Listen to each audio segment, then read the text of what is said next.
Me convierte en Comanche. ¡Comanchería!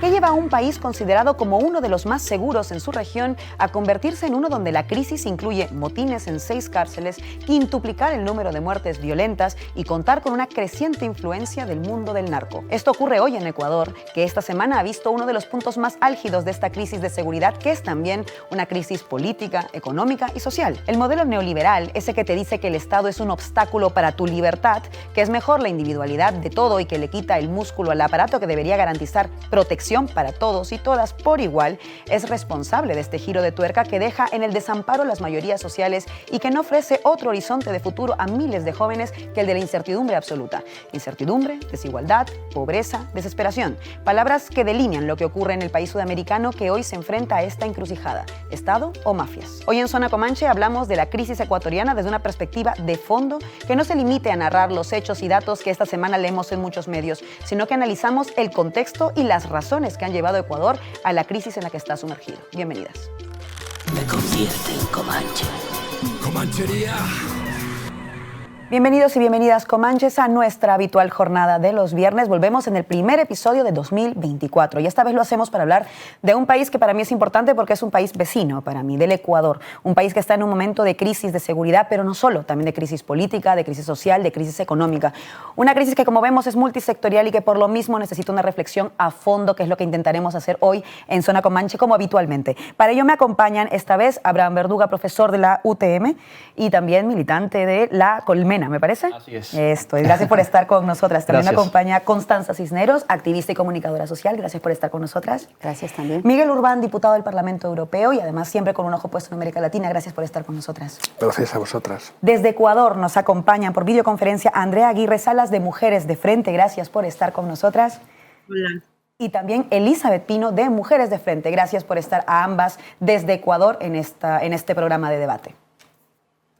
Gracias. Y para empezar, antes de empezar, como siempre, la reflexión de Zona Comanche en el punto de mira.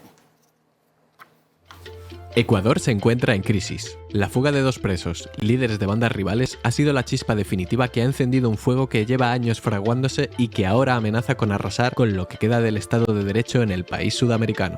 Las cárceles ecuatorianas se han convertido en los centros de operaciones de las bandas de narcotraficantes, y las celdas en las oficinas desde donde sus líderes dirigen el crimen organizado en las calles. ¿Cómo ocurre algo así? La respuesta es simple: corrupción. Desde el pasado fin de semana, el gobierno ha perdido el control de al menos 6 cárceles que están actualmente tomadas por presos amotinados que habrían secuestrado a guardias penitenciarios a punta de machete. El presidente Daniel Noboa ha decretado un estado de excepción y considera que el país atraviesa un conflicto armado interno. ¿Cómo uno de los países más seguros de la región pasa a ser uno de los más inseguros y a este tipo de crisis social y política en 7 años? Hoy, en Zona Comanche, analizamos las razones que explican la crisis en Ecuador. Arrancamos, como siempre, con la pregunta del minuto. Es compleja esta pregunta de responder en tan poco tiempo, pero nos sirve para abrir un poco el juego de este debate. ¿Qué ha ocurrido para que Ecuador pase de ser uno de los países más seguros en la región a, en menos de 10 años, entre 6 y 7 años, convertirse precisamente en uno de los más inseguros de la región? Empiezo por ti, Abraham. Yo diría que cuando hay menos Estado hay menos libertad, ¿no? Quizás esta es la gran conclusión que se puede derivar de esta mesa de análisis, y seguramente si hay algún libertario que nos está escuchando les sangrarán los oídos, pero es que en Ecuador los datos son elocuentes, ¿no? Vivimos las consecuencias de la destrucción sistemática y decidida del Estado de Derecho, ¿no? Y bueno, ya analizaremos oportunamente las causas, pero yo diría que esa es la gran conclusión. Empiezo por eso. Muchas gracias, Abraham. Voy contigo, Constanza. Una de las cuestiones fundamentales que se viene dando desde 2017, cuando estuvo Moreno, es la reducción de algunos entes de control y regulación de la justicia. Es decir, que a partir de esta idea de reducir el aparato del Estado, de quitar la burocracia, se han eliminado entes importantísimos que eran para plantear para regular y para controlar el narcotráfico, el tráfico de armas y también para regular todo lo que es la cuestión de las cárceles y todo lo demás. Y una cosa que es importante que yo creo que hay que anotar, que es la ineptitud de los gobiernos para afrontar situaciones de crisis. Hablaremos de eso porque en efecto han pasado unos gobiernos y creo que es importante ponerlos en perspectiva. Miguel. Bueno, solo por apuntar de forma telegráfica, yo creo que luego podríamos un poco ahondar en cada punto. Yo creo que nada de esto sería posible sin entender la pobreza y la creciente desigualdad en el Ecuador, ¿no? Yo creo que ese es el primer elemento, que permite que el crimen organizado haya permeado en todas las instituciones del Estado y haya debilitado el rol del Estado para garantizar la seguridad ciudadana. Ya no tiene el monopolio de la fuerza, y eso es un elemento fundamental que hemos visto justamente en esta última crisis. Y en este sentido creo que es fundamental señalar la paulatina destrucción de la institucionalidad ecuatoriana, pero también una serie de cambios en la geopolítica de la droga, sin la cual tampoco podríamos entender el modelo en el que nos encontramos. Y ahí yo señalaría la cuestión del fentanilo y la paz en Colombia, dos elementos muy importantes, la fragmentación del mapa de bandas dentro del Ecuador, a partir sobre todo del 2020, y la entrada de los cárteles mexicanos. Por último, y muy breve, la cuestión económica y el modelo económico, sobre todo la extensión de la minería a gran escala en el conjunto del Ecuador, que ha sido también una puerta de entrada de los cárteles en comunidades donde antes ni siquiera existían. Vamos a hablar de la minería también. De hecho, creo que es importante el foco económico. Vamos a hablar de esto detenidamente. Voy con tu minuto, Andrea.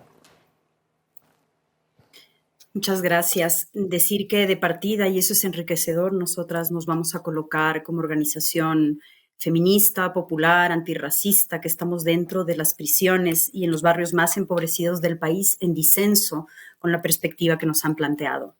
No hay menos Estado, hay más Estado punitivo. Y esto es fundamental plantearlo. Lo que en la lectura de nosotras está sucediendo en Ecuador y puede explicar la vertiginosidad con la que se ha convertido en uno de los países más peligrosos y de más alta letalidad es que se está imponiendo desde arriba la guerra contra el narcotráfico, como una puesta en guerra de la sociedad que se despliega en favor de la acumulación de capitales legales como los de las armas e ilegales como los del narcotráfico. Poner al Estado en el centro de la responsabilidad a nosotras ahora nos parece un asunto de primer orden, porque es muy engañoso el planteamiento según el cual hay una fuerza del Estado benéfica y fuerzas que además vienen desde abajo, desde los sectores empobrecidos, maléficas, cuando en realidad nos estamos enfrentando a la construcción de estructuras claramente paramilitares, como nos han mostrado los últimos casos, como Gran Padrino, como Metástasis, de los cuales podemos hablar. Creemos que es hora de cambiar la retórica y mirar la responsabilidad, digamos, de funcionarios de Estado, incluso del Estado progresista, en el centro del problema. Muchas gracias, Andrea. Interesante, además, aporte para el debate. Voy contigo, Elizabeth. Bueno, nosotros también vemos de que quiere curar los síntomas, ¿no? Pero no ataca las cosas de raíz. Por la educación, de empleo, de vivienda digna.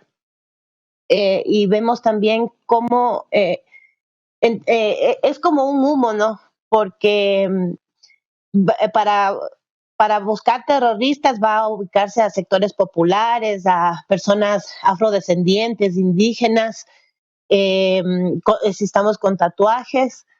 Y no vemos que están buscando en las élites, ¿no? Porque hace un tiempo el caso del Gran Padrino, ya sabemos que el narcotráfico viene de parte de Mindel, las élites, pero para ellos no les tocan un dedo.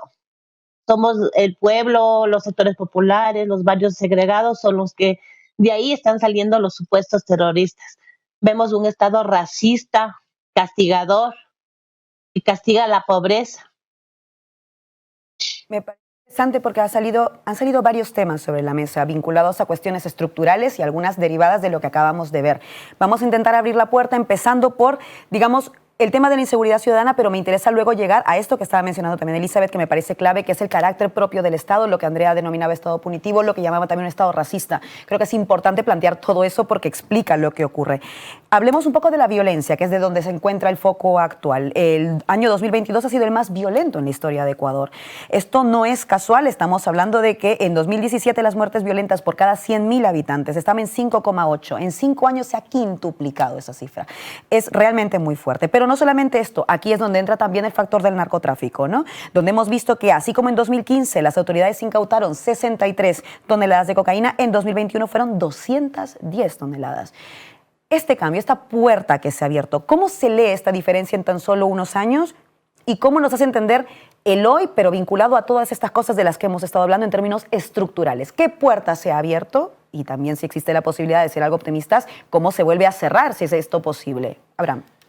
Yo quiero insistir en que hay menos Estado. Yo sostengo que hay un achicamiento del Estado y eso se verifica en datos objetivos. Se han suprimido algunos ministerios importantísimos, el Ministerio Coordinador de la Seguridad Interna, por ejemplo, el Ministerio de Justicia, en fin, ¿no? Los elefantes blancos, ¿no? como en algún momento se denominaron. Esos ministerios ya no existen hoy. Ahora bien, es cierto también que no son excluyentes. Decir que hay un achicamiento del Estado no excluye que efectivamente la reorientación del Estado apunta a una política mucho más punitivista, ¿no? Y esto dibuja una paradoja porque los neoliberales han celebrado siempre la destrucción del Estado. Nos decían que ese era el problema del Ecuador. Y sin embargo hoy no vemos un repliegue del Estado, sino más bien una reorientación hacia sus dimensiones más básicas y primitivas, que sería la dimensión policial y la dimensión del ejército, digamos, de las Fuerzas Armadas. Entonces, ha habido un achicamiento del Estado, yo creo que eso explica en mucho la situación dramática que vive el país. Y esto nace también, no podemos olvidarlo, a partir de un, digamos, juego perverso que se aplicó en el país, un experimento, una estrategia de lawfare, que no puedo dejar de mencionar esto, aunque sea impopular en este contexto, que nos dicen que hay que suspender la discusión política en nombre de la inmediatez ética y la eficacia de las acciones. No, yo sostengo firmemente que hay que encontrar causas estructurales a este problema y las causas son eminentemente políticas, ¿no? Parte de lo que explica la dramática situación que vive mi país es que el modelo que funcionaba, que reivindicó una serie de conquistas sociales y que robusteció el Estado, ese modelo no solo que fue anulado, sino que ha sido perseguido, ¿no? Se ha implementado un modelo fallido, pero además se ha cancelado el modelo que funcionaba. Y yo creo que eso arroja una pista de lo que puede estar ocurriendo hoy en 2024. Voy contigo, Constanza. Esto es lo que hacía alusión Abraham, me parece interesante. Es verdad que a partir de 2017, con Lenín Moreno, hubo una política de desmantelamiento de las instituciones, y esto también es verdad, hay que ponerlo sobre la mesa. Se suprimió, por ejemplo, el Ministerio de Justicia, el de Interior, la Coordinación de Seguridad, el Consejo Nacional de Control de Sustancias Estupefacientes, y todas estas se funcionaron en una especie de superministerio con menos presupuesto. Ese tipo de cosas hay que ponerlas sobre la mesa porque, en efecto, iban un poco en la línea de lo que contaba Abraham, pero en la misma línea, este desmantelamiento, y siguiendo la pregunta anterior, ¿a dónde nos conduce? ¿Cómo explica el momento en el que estamos y cómo se cierra esa puerta? Hay una cuestión que es importantísima, es que desde el comienzo del gobierno de Lenín Moreno, al quitar todas estas instituciones de control, lo que ha hecho es abrir un poco, definitivamente, no, ni siquiera un poco, al narcotráfico. Es decir, que se ha convertido en un narcoestado. Al convertirse en un narcoestado, ya no tiene los funcionarios públicos. Sabemos, ahora se sabe que dentro de los funcionarios públicos del ejército, de la policía, hay vinculaciones con el narcotráfico. Entonces, todo esto se ha apoderado de las estructuras de las cárceles. No es que se han apropiado, no es que se han apropiado de las cárceles. El Estado es el que les ha dado la prioridad para manejar cárceles. Dentro de las cárceles hay narcotraficantes que viven de lujo, que tienen negocios, es decir, allí han hecho sus oficinas para desde allí manejar toda la estructura de lo que es el narcotráfico. Y la violencia que se ha generado es por las disputas porque no pueden ponerse de acuerdo con todos los narcotraficantes. Sabemos que este manejo del narcotráfico lo que ha hecho, lo que pasa en Colombia, lo que decía antes Miguel, en Colombia se ha estabilizado, ya no hay guerra, esta guerra que duró más de 60 años, todo esto que veíamos tan cerca de nosotros, pero que no pensábamos que nunca iba a llegar al Ecuador, todo esto en México con López Obrador, parece que se ha ido como controlando un poco, pero ¿cuál es el espacio? ¿Cuál era el territorio en el que hay dolarización? Eso también es un punto importante. La dolarización, en un país dolarizado se puede lavar. En el Ecuador, con el narcotráfico y el lavado de dinero es cotidiano. Toda la gente, el pueblo se da cuenta de lo que pasa. Entonces, todo el narcoestado, toda la estructura, todo estaba preparado para que y la ineptitud y la ineficacia y la no importancia, yo pienso que los gobiernos, el gobierno de Lenín Moreno y el de Lazo, lo único que querían es enriquecerse, lo único que les importaba. Además, otra cuestión que es importantísima es esta de enfrentar al pueblo, ¿no? De polarizar los correístas y los no correístas, y allí generando ese odio, utilizando el poder mediático. La gente no se da cuenta de lo que está pasando. La gente se dispersa y no va al asunto. No hay medios de comunicación que sean alternativos en los que se centre, en los que se cuestione, en los que se plantee la realidad del Ecuador.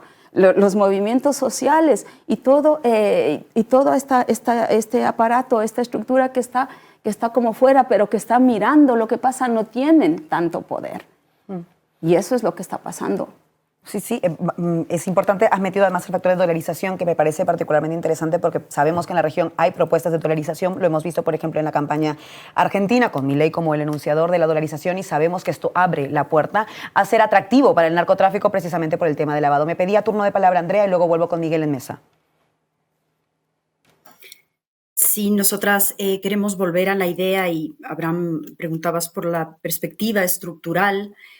Nosotras encontramos que hay claramente una reorganización del Estado en favor de la acumulación de capital entre lo legal y lo ilegal, y creemos que la clave es la imposición de la guerra contra el narcotráfico. Eso nos va a permitir una crítica que necesitamos del Estado. Aunque puede resultar tensionante, quisiera recordar que la mega estructura penitenciaria que ha hecho posible el desarrollo del crimen organizado paradójicamente se construyó en la fase progresista. Fue en 2010 que se inauguró La Roca, cárcel de altísima seguridad. Fue en 2014 que se inauguraron 3 enormes ciudades penitenciarias, Cotopaxi, Guayas, Turi, en 3 puntos del país, que incrementaron de manera inédita en la historia del país la capacidad de encarcelar.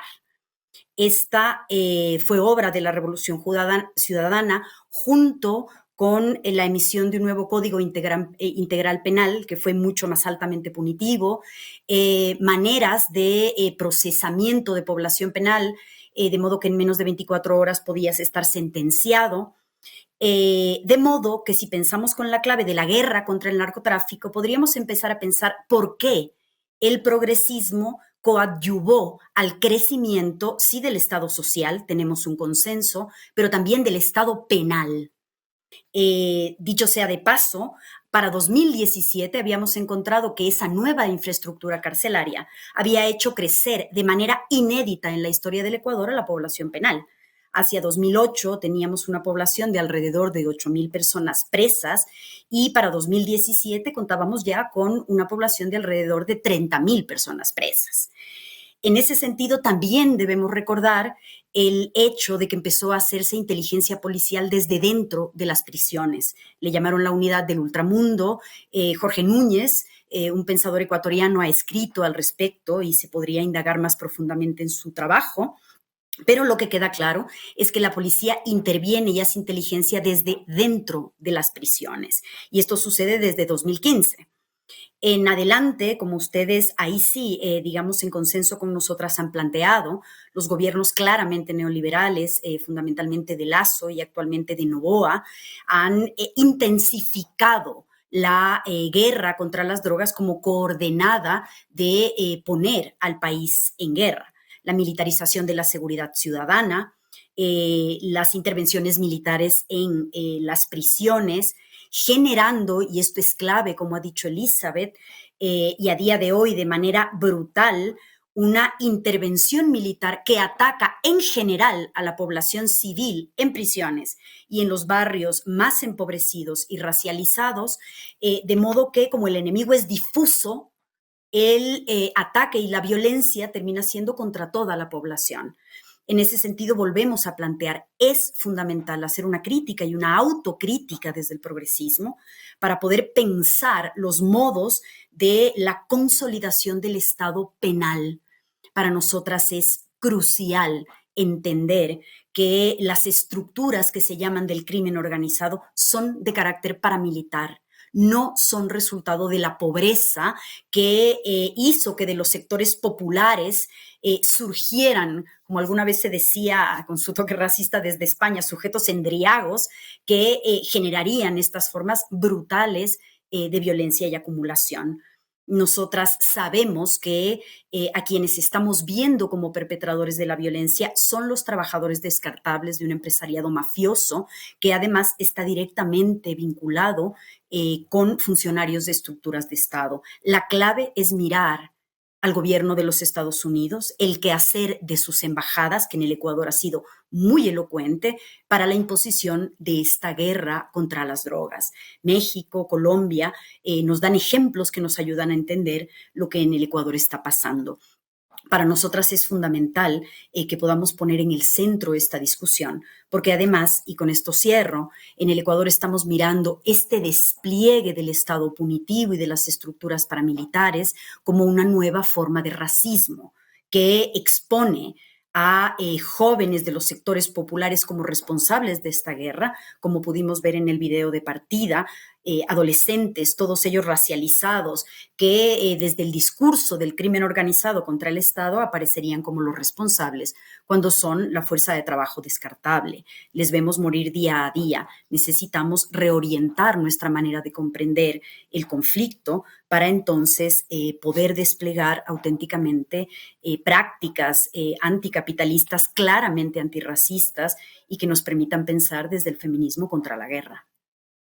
Esto que estaba mencionando Andrea, creo que es bastante importante antes de darle ahora palabra a Miguel, porque sí es verdad que dentro de los marcos o de las coordenadas de la guerra, que como bien señala, no siempre tienen a un enemigo muy concreto, sino más bien difuso, que a veces es planteado difusamente aposta, a propósito, convenientemente, exacto, para que estados que puedan ejercer esa represión puedan hacer esta suerte de divisiones, donde ya sabemos además que las poblaciones racializadas solemos llevarnos la peor parte, lo sabemos en Europa, pero no solamente en Europa, en América Latina además, con el componente del colonialismo que no se ha ido de nuestras instituciones estatales, en general todas las instituciones, es particularmente obvio. Yendo al tema de las cárceles, porque también lo traía a colisión Andrea, quiero que escuchemos estas declaraciones de Noboa, el presidente ecuatoriano, sobre las cárceles, y voy con Miguel. Las cárceles son cárceles que van a estar listas en 10 a 11 meses. Van a ser igualitas, porque es la misma compañía bajo el mismo diseño que hizo las cárceles de máxima seguridad en México y que las hizo en El Salvador. Entonces, para todos los Bukele lovers, es una cárcel igualita, igualita. Si quieren ir, pasear, conocerla, quedarse una noche, pueden ir, cometan un crimen. Unas declaraciones, no sé ya si calificarlas de desafortunadas por el tipo de sorna con las que las entrega. Miguel. Bueno, yo lo primero que quería es unirme un poco a una de las ideas que planteaba Andrea, y es esto no empezó solo con Lenín Moreno. O sea, yo creo que tenemos problemas anteriores, se han señalado algunos de la cuestión. De hecho, si vemos el caso de Metástasis, vemos que hay infiltración en el narco también en sectores del correísmo que nunca han sido depurados, ¿no? O sea, que no, yo creo que incluso hay un elemento fundamental que yo decía al final del primer minuto, que es la extensión de la gran minería en el Ecuador, que ha sido un elemento para entrada en comunidades campesinas e indígenas del narco, y eso fue durante los gobiernos progresistas. O sea, yo creo que es un elemento muy importante a ponerlo. Digo porque si no parecería que todo lo vemos entre negros y blancos, ¿no? O sea, antes era maravilloso, ahora es un desastre, ¿no? Yo creo que también ha habido mucho de show televisivo y luego si queréis vamos un poquito a esa cuestión. Yo creo que sí que hay una reorientación del Estado, en eso estamos de acuerdo, como decía Andrea, para mí evidentemente hacia la acumulación de capital legal y no legal, la cuestión de la dolarización tampoco llegó ni con Correa ni con Lenín Moreno y está dentro del elemento de entender a Ecuador como una forma también de gran lavadora de dinero del narco. Yo creo que es un elemento muy importante, esa reorientación del Estado en donde el enemigo ya no es la pobreza, como muchas veces se hablaba, ni siquiera el narco, sino que son los pobres. Y ese es el elemento central también del populismo punitivo que hemos visto en Bukele o que hemos visto con Duterte en Filipinas y que el mismo Noboa justamente mencionaba ahora mismo. El gran enemigo del Estado no es el narco, son los pobres. Y yo creo que esto es un elemento muy importante. Los pobres, racializados, los indígenas, o sea, ahí tendríamos un elemento muy importante. Yo creo que tampoco tenemos que perder de vista la cuestión de la geopolítica de la droga y el papel que juega en el conjunto del continente a nivel regional. Yo hablaba de la cuestión de Colombia, pero yo creo que no somos conscientes del papel que jugaba las FARC como controlador también de la frontera. La eliminación de ese sujeto político en el control de la frontera y ahora mismo ha ocupado ese espacio fundamentalmente las disidencias vinculadas al tema paramilitar de la droga, paramilitares y demás, ha hecho que ese lugar sea uno de los elementos centrales de la producción de cocaína a nivel internacional, con lo cual ahí tenemos un papel, yo creo que también muy importante. Hablábamos del cómo no criminalizar la pobreza. Yo creo que eso es un elemento, por nuestros discursos lo planteaba Andrea, pero yo creo que también hay que plantear una cuestión importante. Muchas veces el narco ofrece cosas que nadie ofrece. Y yo creo que eso también hay que verlo. Claro, cuando no hay trabajo, cuando no hay ningún tipo de alternativa, aunque sea temporal, te aseguran un salario mínimo y una serie de ofertas que nadie ofrece. E incluso un elemento comunitario que hemos visto también en la lógica de bandas, muy importante y yo creo que es fundamental. Y ahí entra la cuestión de la alternativa. Cómo la alternativa es ofrecer alternativas, justamente. Y creo que ahí las comunidades indígenas y campesinas del Ecuador han mostrado la alternativa. No tenemos que irnos a buscarla fuera.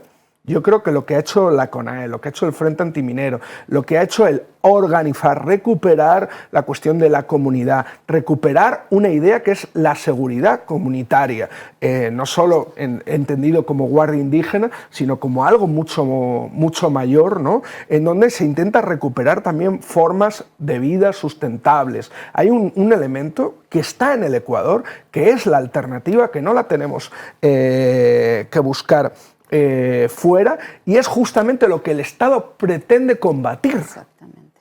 Pretende combatir esas alternativas, porque son las que cuestionan también esa acumulación del capital. Yes. Y yo creo que eso es una cuestión también muy importante, y quiero terminar simplemente en lanzar una pregunta también para la mesa, ¿no? Yo no sé si, yo cuando lo veía, a mí me parecía un poco de show. Es show. O sea, un pequeño show, un pequeño un autogolpe justificativo para una auténtica doctrina del shock, para una doctrina donde la gente pida, ¿no? Pida más seguridad, la gente pida más Bukele, ¿no? ¿Sabes? Pide más Duterte, pida, ¿no? Más guerra contra las drogas, ¿no?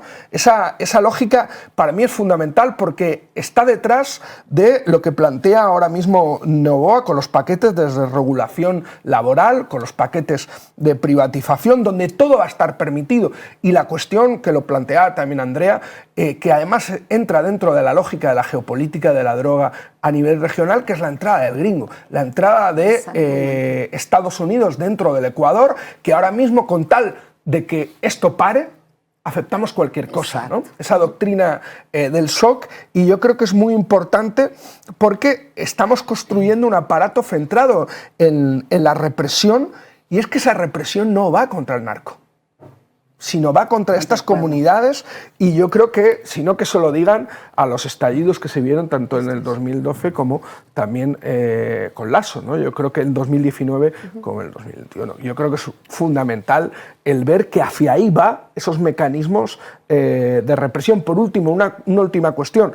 Ecuador es uno de los países que más compra estrategia militar y de seguridad a Israel en este tipo de elementos. Estaba faltando ese dato que además me parece fundamental, sobre todo en este contexto. Voy con Elizabeth, que me pide turno, y luego quiero que volvamos también para hablar de eso que acaba de mencionar y que Elizabeth también lo puede mencionar y que me parece interesante, que es cómo estos estallidos que ocurrieron en su día, en 2019, un estallido que además se vio a nivel mundial en el caso ecuatoriano, de comunidades indígenas en contra de una serie de medidas económicas en aquel momento.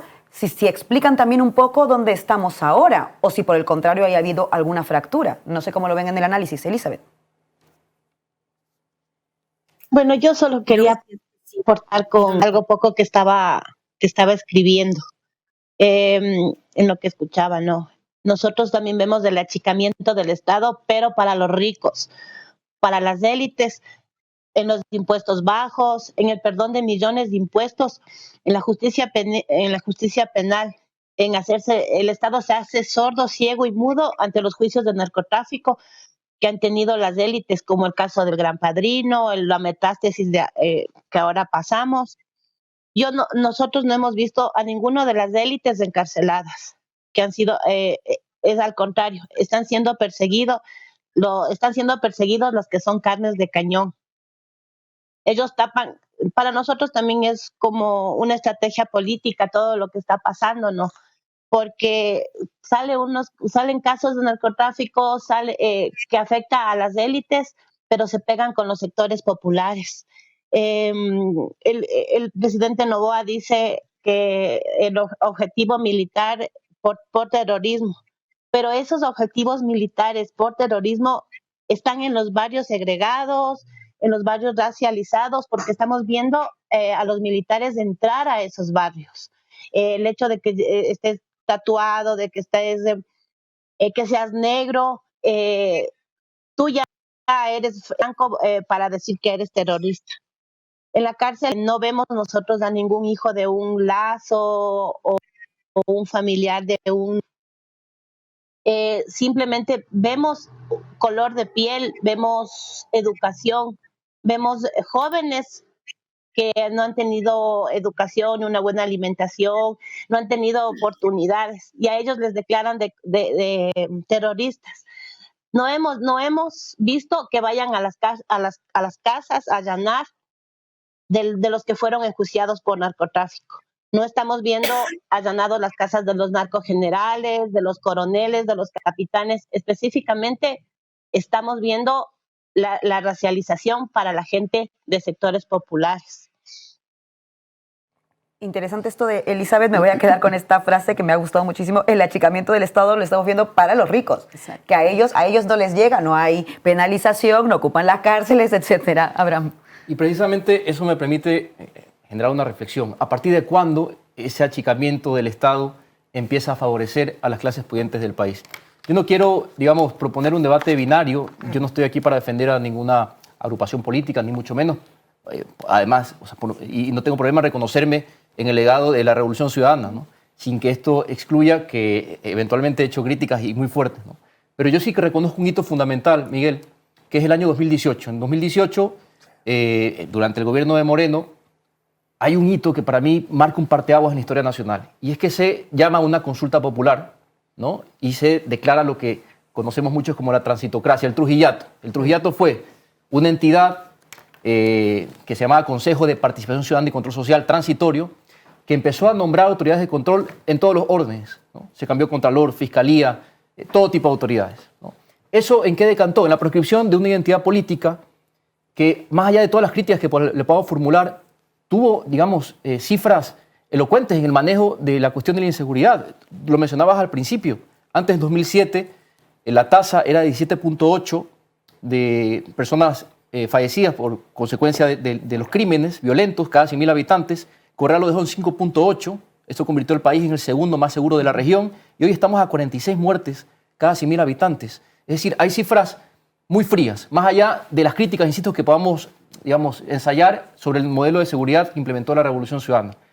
Yo sí creo que en este contexto conviene que el progresismo, que me parece muy bien que nos generemos críticas permanentes, pero yo creo que eso se descubre en uno de los principales fracasos de ese bloque histórico que todavía sigue siendo un gran pendiente en mi país, porque no estamos reconociendo que la pobreza se agudiza precisamente a raíz de esa consulta popular que desmantela el Estado, que permite que las élites sigan aumentando sus patrimonios. Yo no puedo dejar de vincular, por ejemplo, el hecho de que el presidente de la República, Daniel Noboa, que forma parte del grupo Noboa, el principal, digamos, conglomerado de empresas, la fortuna más grande del país, sea el principal deudor del Estado. Tiene 88 millones debiendo al Estado. No podemos dejar de vincular ese hecho con la situación que estamos padeciendo hoy, porque no podemos dejar de discutir, no podemos, digamos, discutir sobre la pobreza si no empezamos a problematizar en la riqueza, ¿no? La misma cosa pasó con Guillermo Lasso, apenas gobernó 2 años. Sin embargo, al término de su mandato, su patrimonio se incrementó en 23 millones adicionales. Entonces, esto no ocurría antes. Claramente ha habido un Estado que ha sido tomado, ¿no?, cooptado, y que ha favorecido a las élites. Eso no pasaba antes. Entonces, yo sí quiero destacar que el año 2018 marca un hito. A partir del 2018 empieza a desplegarse una estrategia de lawfare que proscribe a la principal identidad política del progresismo. Luego podemos hacer críticas muy fuertes. Yo las he hecho, octubre del 2019, por ejemplo. A mí me parece que ese es un momento crucial que explica también el fracaso del progresismo en nuestro país y el auge de la derecha. Hay un octubre de 2019 en Chile. Tuvo una traducción distinta. Eso es. Porque eso decantó al final en una fase constituyente, inclusive el triunfo de Boric podría explicarse en esas expulsiones. Sí. En Ecuador pasó exactamente lo contrario. Moreno se salió con la suya, lo dijo inclusive, presumía de haberse salido con la suya, ¿no? Y eso explica en parte lo que estamos viviendo hoy. ¿Por qué? Porque luego de las manifestaciones, ese estallido social importante en Ecuador en octubre de 2019, el pueblo sintió una suerte de orfandad. No tenía representantes políticos, no se constituyó ese bloque popular de identidad plebeya, y eso explica el triunfo de Lasso y explica, por supuesto, el triunfo de Noboa, ¿no? Así que yo quiero dejar ese dato sobre la mesa. Me parece interesante esto, y lo cojo ahora para darle paso a Constanza y luego a Andrea, que me está pidiendo también turno de palabra, porque en efecto mencionaba yo el octubre del 2019, porque es una traducción regional, no solamente ecuatoriana, en clave destituyente cuando menos, ¿no? Y a partir de ahí, esas movilizaciones que, por cierto, tuvieron muchísima represión, 11 personas murieron, 1.330 fueron detenidas, 132 bloqueos de carreteras, etcétera. Pero más allá de las cifras, es verdad que hubo un retroceso. O sea, para el gobierno en ese momento inmediatamente. De hecho, hubo una derogatoria del caso de, recuerdo, el decreto 883 sobre la eliminación del subsidio de la gasolina. Entonces, casi podría parecer que ese avance se logró con esa movilización. ¿Qué es lo que hace? Que esa movilización, que es victoriosa en este aspecto concreto, luego no se traduzca en una victoria electoral. Ha dado algunos pincelazos ahí Abraham, sino por el contrario, en que llegue Lasso y luego Noboa en un contexto electoral. Hay que recordar el último contexto electoral ecuatoriano, donde había una cuestión de inseguridad en el centro, con un asesinato a un candidato presidencial en medio. ¿Cómo es que se traduce en tan poco tiempo un estallido social que parece victorioso y luego el retorno, digamos, a estas políticas más bien neoliberales en términos económicos? Constanza y luego Andrea. Y el estallido del 2022. También. Donde fue casi incluso más potente, ¿sabes? Y con una dirección política muy clara, ¿sabes? Y sin embargo, contra Lasso. ¿Sabes? Claro, y sin embargo luego no se traduce. Vamos, Constanza, y luego Andrea. En el 2019, cuando pasa este estallido con el paquete de medidas económicas que hubo, la CONAIE es la que pone el cuerpo. La CONAIE es la que toma la vanguardia de proponer salir. Hay una cuestión que pasa, y no sé, pero yo me acuerdo que en mis tiempos esperábamos, la gente esperaba que los universitarios salgan, que ellos sean los que reclamen. Hay medidas económicas, entonces ahora la CONAIE es la que ha tomado la palabra, la que ha puesto el cuerpo. ¿Y qué pasó? ¿Qué pasó? Es cierto que pusieron el cuerpo, hubo muertes, pero allí también se planteó una violencia, un ataque con garantías a la policía, al ejército, para matar a cualquiera. Esto de utilizar la ley, la Constitución y hacer un estado de excepción cuando los gobiernos quieren para dar carta abierta a los militares y a este enemigo, para que busquen al enemigo donde quieran porque no saben cuál es, para disparar. Allí se plantea, nunca antes en ningún gobierno ha habido una forma de represión y de asesinato así tan clara, tan fuerte como pasó en 2019. Entonces, a partir de allí ya los militares y la policía principalmente toman la represión y toman la actitud esta de fuerza para reprimir de cualquier manera, matar y todo lo demás. Y hay una cuestión muy importante también que se está planteando, y es lo que decía antes Miguel, es que cuando pasa eso y ahora con este problema, este montaje, que a mí me parece que ha sido un montaje lo de la cárcel, y esto de que el tal Fito se ha escapado, es buscar, es poner una chispa intencional para, primero, poner el estado de excepción y de guerra. Se supone que con este decreto 111, creo que estamos en guerra dentro del Ecuador. Es una guerra interna. Entonces, ¿qué pasa? No es suficiente la policía, no es suficiente el ejército. Entonces, ¿qué necesitamos? Que vengan los salvadores, los Estados Unidos, que hagan más cárceles tipo Bukele. Eso es una locura pensar que con la represión, con el punitivismo, con armas, se aprobó la ley de portación de armas en el Ecuador. Cualquier persona puede tener un arma. Entonces, ¿cómo?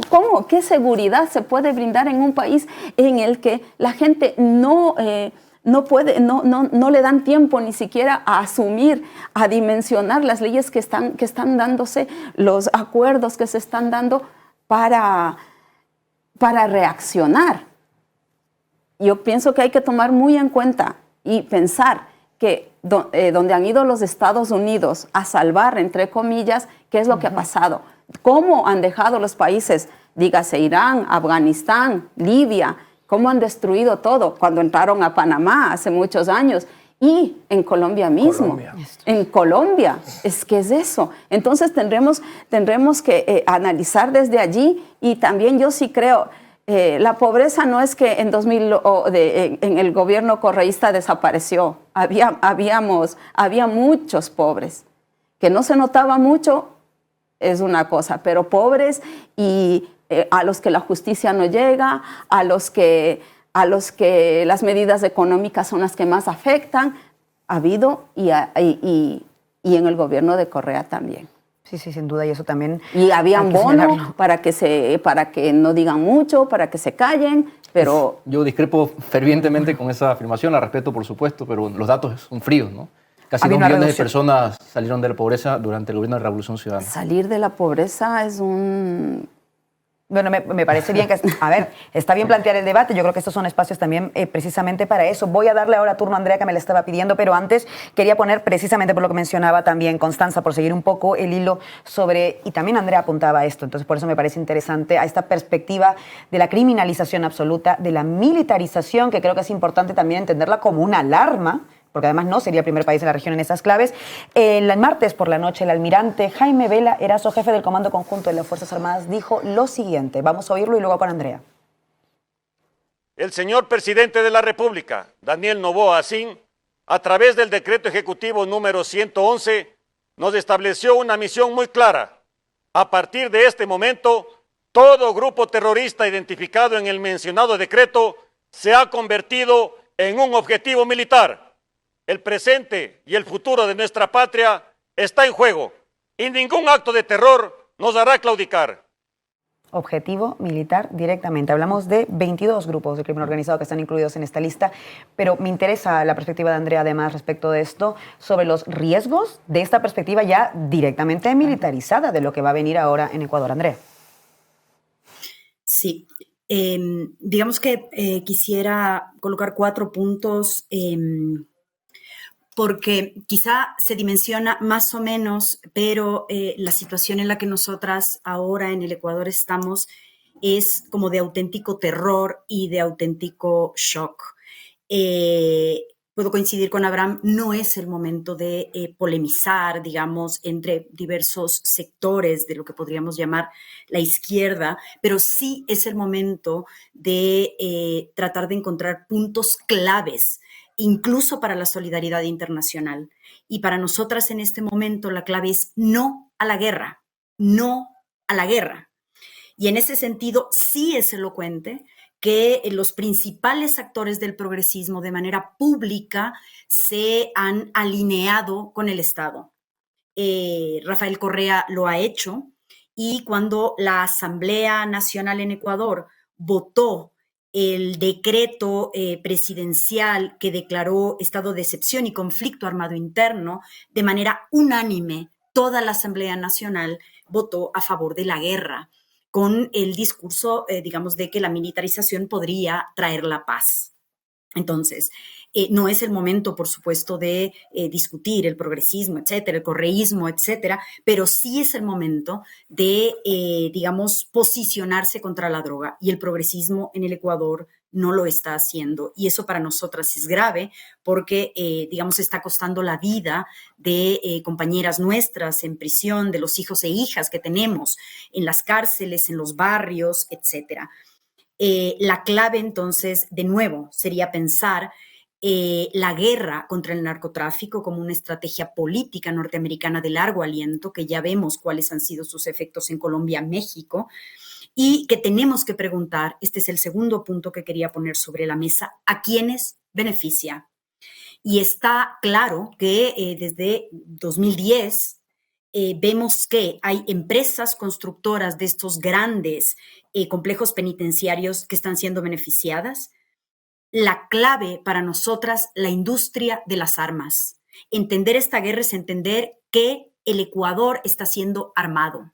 Y en ese sentido, como Constanza nos recordaba, el gobierno de Lasso hizo legal el libre porte de armas, redujo el impuesto a la importación de armas del 300% al 30%, fortaleció los grupos de seguridad privada, de los cuales Jan Topic, que fue candidato presidencial, es como el exponente más perverso. Y, por supuesto, no hay control de armas en términos de su contrabando.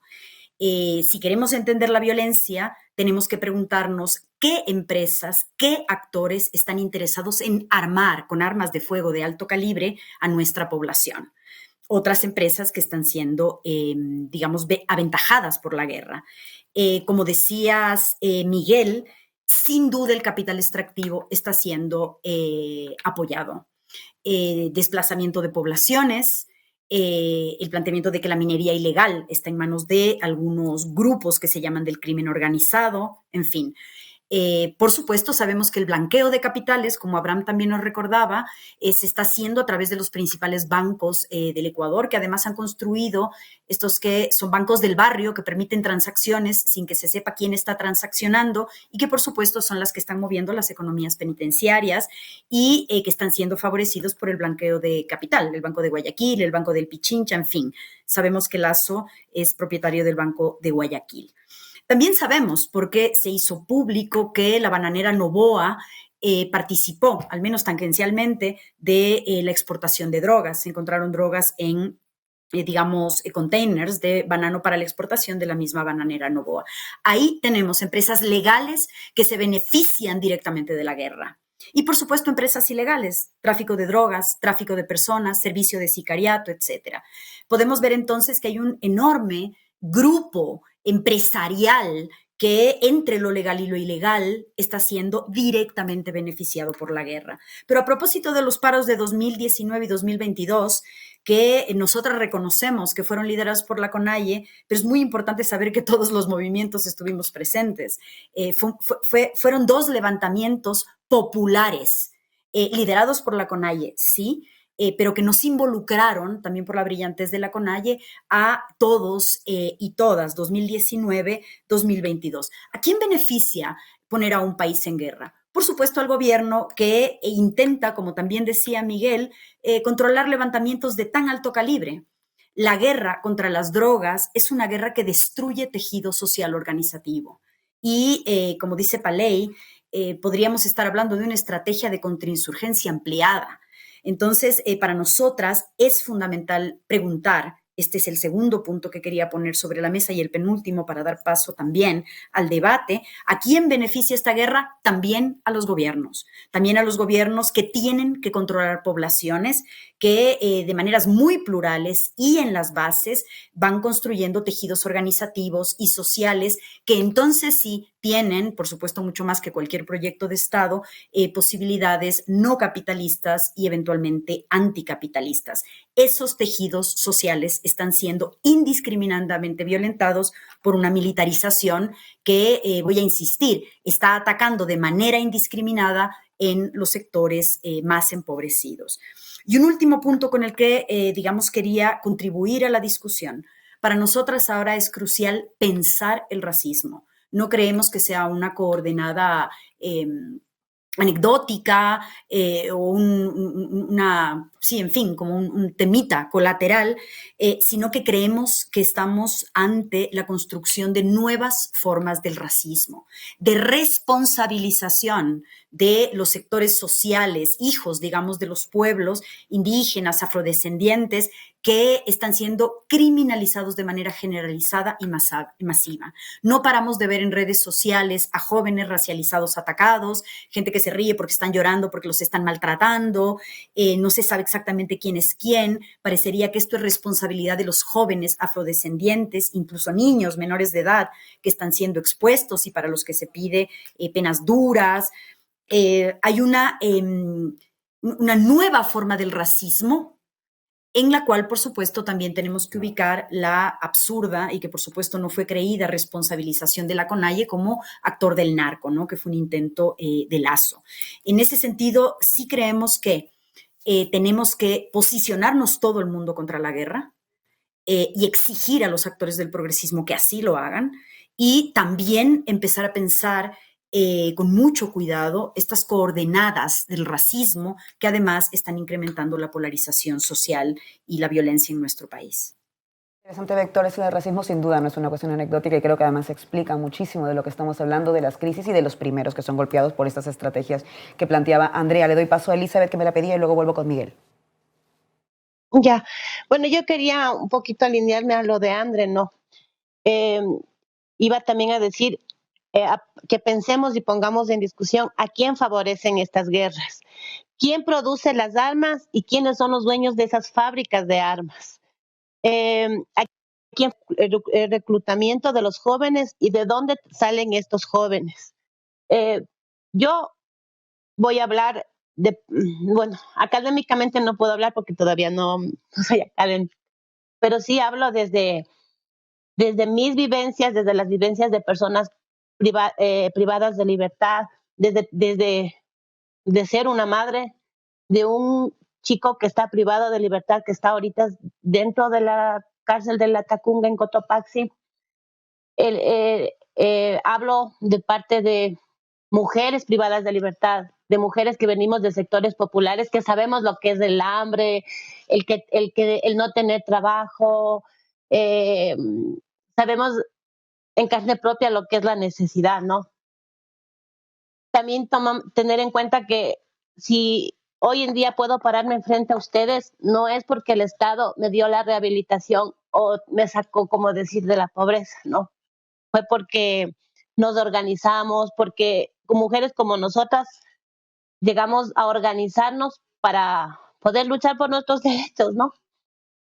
Hoy yo creo que todo la sociedad en sí. La prensa es una parte muy importante en esto en esta guerra que estamos atravesando, ¿no?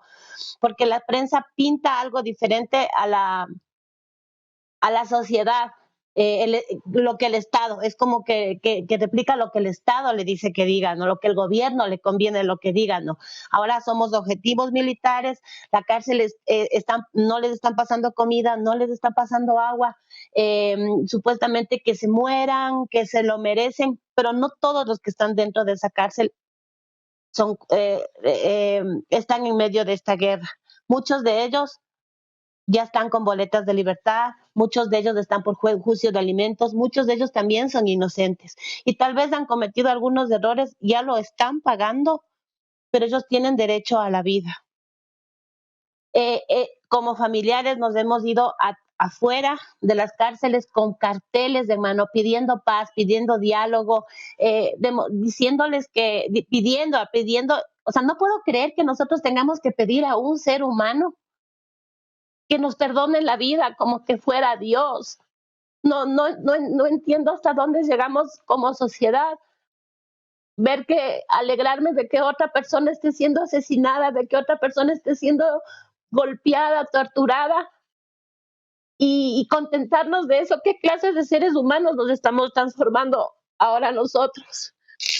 ¿Cómo podemos desear exterminio para millones para miles de personas privadas de libertad? Todos ellos jóvenes, la mayoría de la población penitenciaria es joven y vienen desde esta sociedad de la que nosotros vivimos. Los hemos visto crecer, los hemos visto estudiar, los hemos visto también irse por otros caminos. ¿Cómo poder decir la muerte de esos jóvenes, de una población penitenciaria que también genera economía para el gobierno? Porque dentro de la cárcel, de esa población empobrecida, salen millones de dólares que enriquecen a las empresas de las élites. El economato. En el economato solo puedes ver productos de las empresas que son dueños las élites. La Coca-Cola, la Favorita, etcétera. Se mueve mucho lo que es la banca móvil. ¿A quién le conviene esa economía?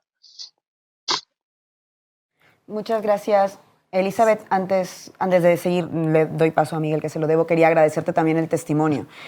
Muchas veces parece que cuando hacemos análisis a fondo, y en este programa siempre nos esforzamos por llevar el análisis lo más profundo posible, se hace desde una especie de torre de Babel académica. Eso no es verdad. Los mejores análisis políticos son los análisis políticos, y esos análisis los hacemos todos y todas desde nuestros lugares de enunciación. Es para mí un gusto haber escuchado tu testimonio directo y en primera persona. Creo que a las personas que nos están viendo les va a sumar muchísimo. Gracias por esa confianza, por contarlo, por lucharlo también en las calles. Volvemos a la mesa de debate, pero no quería dejar de agradecerte por este momento en que nos has contado todo esto, que me parece además particularmente revelador. Voy contigo, Miguel. Yo estoy de acuerdo en lo que planteaba Andrea. Yo creo que el principal objetivo es decir no a la guerra y construir una alternativa a la guerra, ¿no? Yo creo que es un elemento central en donde miremos hacia arriba y no miremos hacia abajo como quieren que hagamos, ¿no? Porque al final lo que se quiere es que miremos hacia abajo para construir una guerra entre los últimos y los penúltimos, ¿no? Yo creo que esa lógica es fundamental, desterrarla y acabar con ella en pro de una supuesta seguridad, ¿no? En donde yo creo que es necesario, y cada vez es más necesario, desde los movimientos populares, definir lo que significa la seguridad y enfrentarnos a la lógica imperante de la securitización social, que es lo que se está poniendo encima de la mesa. En ese sentido, para mí el problema no es Fito o que se haya fugado de la cárcel, ¿no? El problema es que los grandes grupos económicos del país se lucran y mantienen el modelo que está generando esta situación actual. Hablábamos de los bananos, los barcos de Novoa. Yo creo que es un ejemplo magnífico para entender cómo esta situación está enriqueciendo cada vez más a los de arriba y empobreciendo cada vez más a los de abajo, ¿no? El almirante decía algo que era terrible, una frase que a mí me ha puesto los pelos como punta, ¿no? Vamos a acabar con todo grupo terrorista. Ni siquiera hablaba de narco. No. Todo grupo terrorista. ¿Quién es grupo terrorista? ¿Quién decide qué es grupo terrorista? Hemos hablado, Andrea lo mencionaba, cómo se intentó por parte de Lasso asociar la CONAE, por ejemplo, con grupos terroristas, grupos del narcotráfico, como un elemento en ese momento de deslegitimación.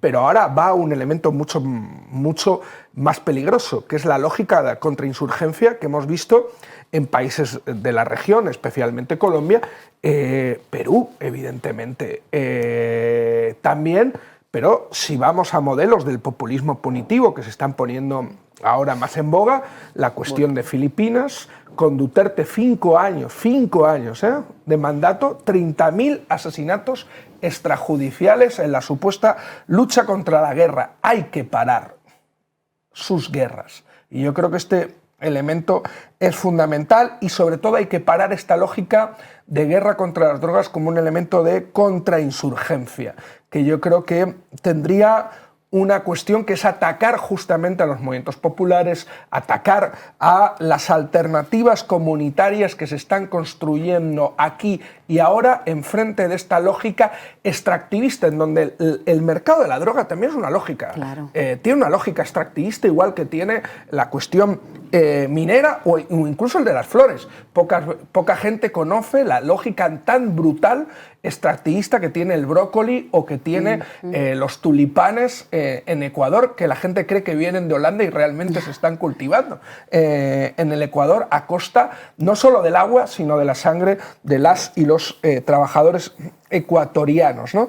Y sobre todo, cómo se beneficia la derecha, las élites y el gobierno de esta situación de shock, implementando políticas represivas al estilo Bukele, en donde vemos cómo construyen ese marco represivo. El propio Milei ha sido el primero que ha venido a decir, oye, aquí me tienen, ¿no? Aquí me tienen para lo que sea necesario. El propio Noboa hablaba de esto es calcado a Bukele, ¿no? O sea, vemos cuáles son los modelos, lo peligroso que tiene y la cuestión geopolítica, que no lo hemos podido abordar suficiente, lo ha mencionado Andrea, yo también intentaba hacer un poco de énfasis, que es la entrada del ejército estadounidense en Ecuador con alfombra roja por parte del gobierno y, por desgracia, en estrategia del shock, en donde todo el mundo se alinea en contra el narco, contra la violencia, cualquier cosa, vamos a ganar la guerra, traigamos aliados, ¿no? Estados Unidos. Esa lógica es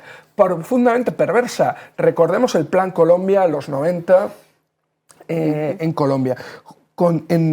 Tenemos que entender el papel que ha jugado los Estados Unidos y sigue jugando en la región, además en un contexto de conflictos interimperialistas en clave, en donde la cuestión de los BRICS con Brasil, o sea que hay un elemento geopolítico detrás de la jugada que estamos viendo, en donde los Estados Unidos está jugando sus bazas de una forma clarísima.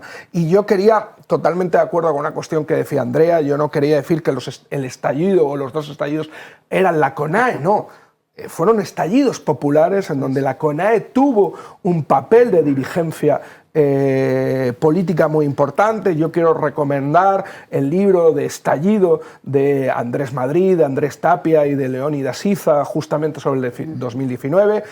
Algo sé, porque me lo han dicho los autores que están preparando el del 2022. Creo que son lecturas muy recomendables para lo último con lo que quería terminar, que son volver al tema de las alternativas. Los estallidos también planteaban un Ecuador diferente. Eso es lo que verdaderamente da miedo. Un Ecuador diferente también al que propuso el progresismo. También al que propuso el progresismo, sin, y en esto estoy de acuerdo, sin desterrar. Yo no creo que nadie quiera desterrar, ni muchísimo menos, todo lo que hizo o pudo hacer el progresismo en esos años. Pero hay que entender que no es negro ni blanco. Exactamente. Que ha habido muchos grises que normalmente no ponemos encima de la mesa Y si no estuviéramos hablando en esta mesa, a lo mejor no sería el momento.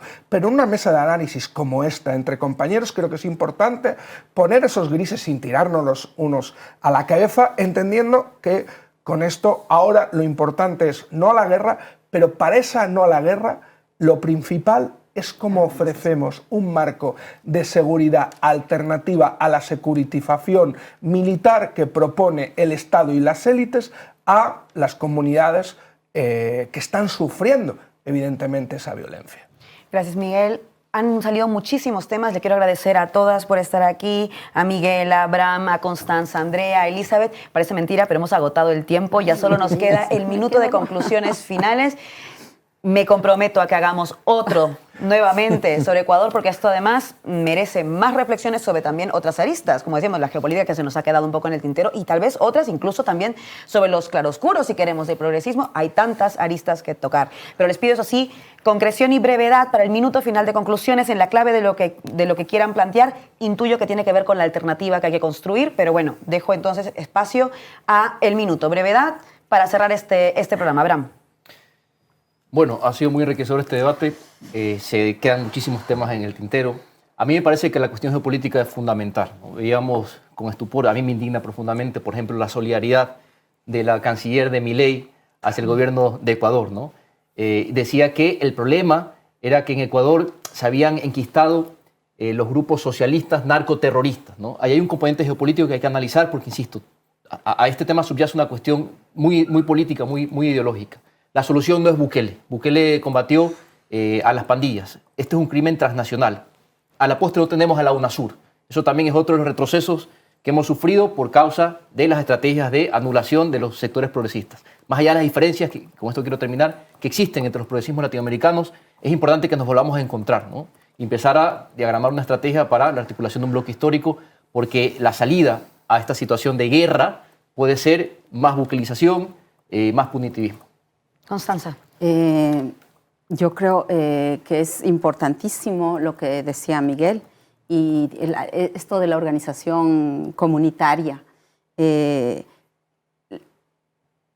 Esto de que se junten los feminismos, los pueblos originarios, los jóvenes, las trabajadoras, los jubilados, que haya una estructura fuerte de los movimientos sociales.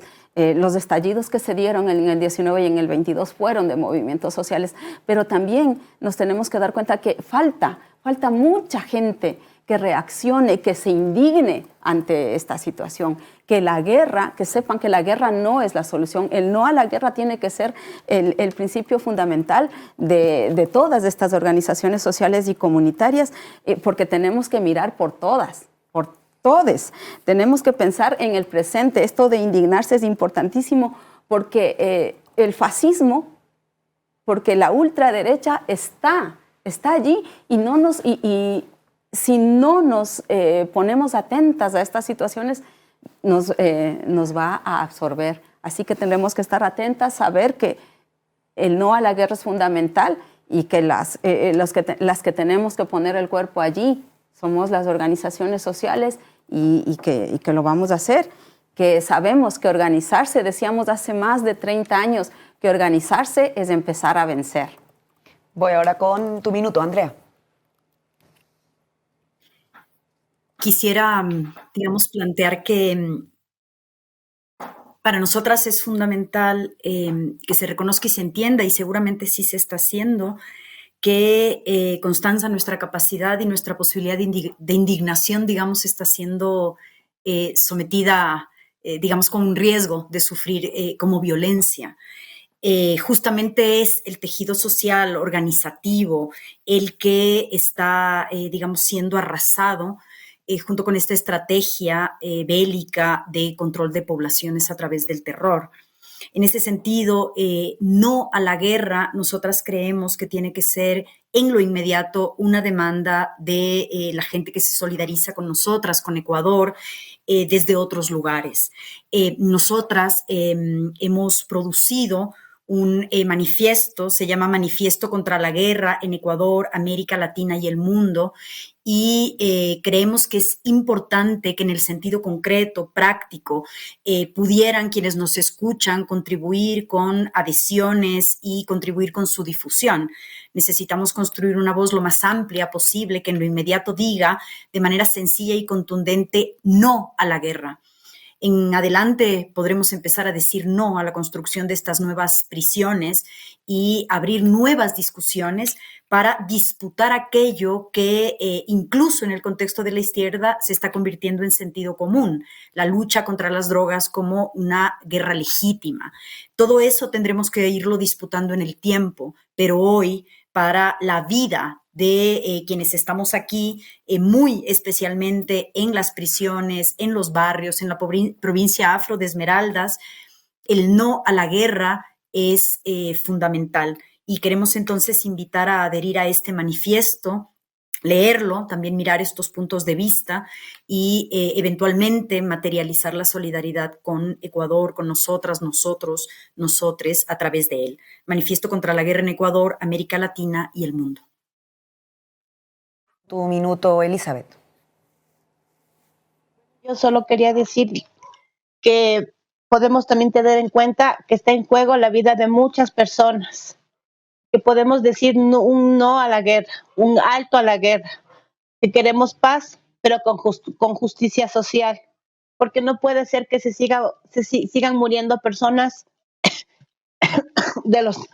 personas que vienen de abajo, mientras los de arriba solo miran sin hacer nada. Y pedimos solidaridad. Elizabeth, vuelvo a la mesa, voy con tu minuto, Miguel. Pues yo quería terminar sumándome un poco a ese grito del no a la guerra, una guerra que, por cierto, siempre pagan los pueblos y siempre pagan los pobres, ¿no? En donde cada vez es más importante que recuperemos esa lógica de mirar hacia arriba y no mirar hacia abajo a la hora de buscar los problemas o los culpables. Creo que es fundamental disputar la lógica del populismo punitivo, de la securitización de nuestras vidas, que se está imponiendo en el conjunto de América Latina, también aquí en Europa, y que es tan importante plantear una alternativa de seguridad comunitaria y popular. La izquierda se tiene que atrever a dar una alternativa de seguridad a problemas reales, dar una alternativa a este capitalismo mafioso y extractivista, porque al final todo esto, o por lo menos cuando yo me metí en política, iba de recuperar una vida que merezca la pena ser vivida, y ese es el gran objetivo. Que el merezca la alegría también de ser. Claro. Por supuesto, el estado del bienestar, el estado del bien, como siempre, del bien común, y el estado del bien vivir, que es lo que decimos nosotras, del buen vivir, summa causae. Muchísimas gracias, como siempre, por acompañarnos en este viernes. Como todos los viernes, hemos empezado Zona Comanche este 2024 con un tema muy importante que a mí además me toca en lo particular porque se trata de mi región y me alegra poder hacerlo en espacios así. Recuerden que para seguir teniendo este tipo de debates más pausados y a fondo sobre temas importantes, pero que otros medios a lo mejor no van a tratar tan a fondo, los necesitamos y las necesitamos a ustedes. Entren en canalred.tv y denle a suscribirse y nos vemos el próximo viernes. ¿Sabes qué significa Comanche? Enemigos para siempre.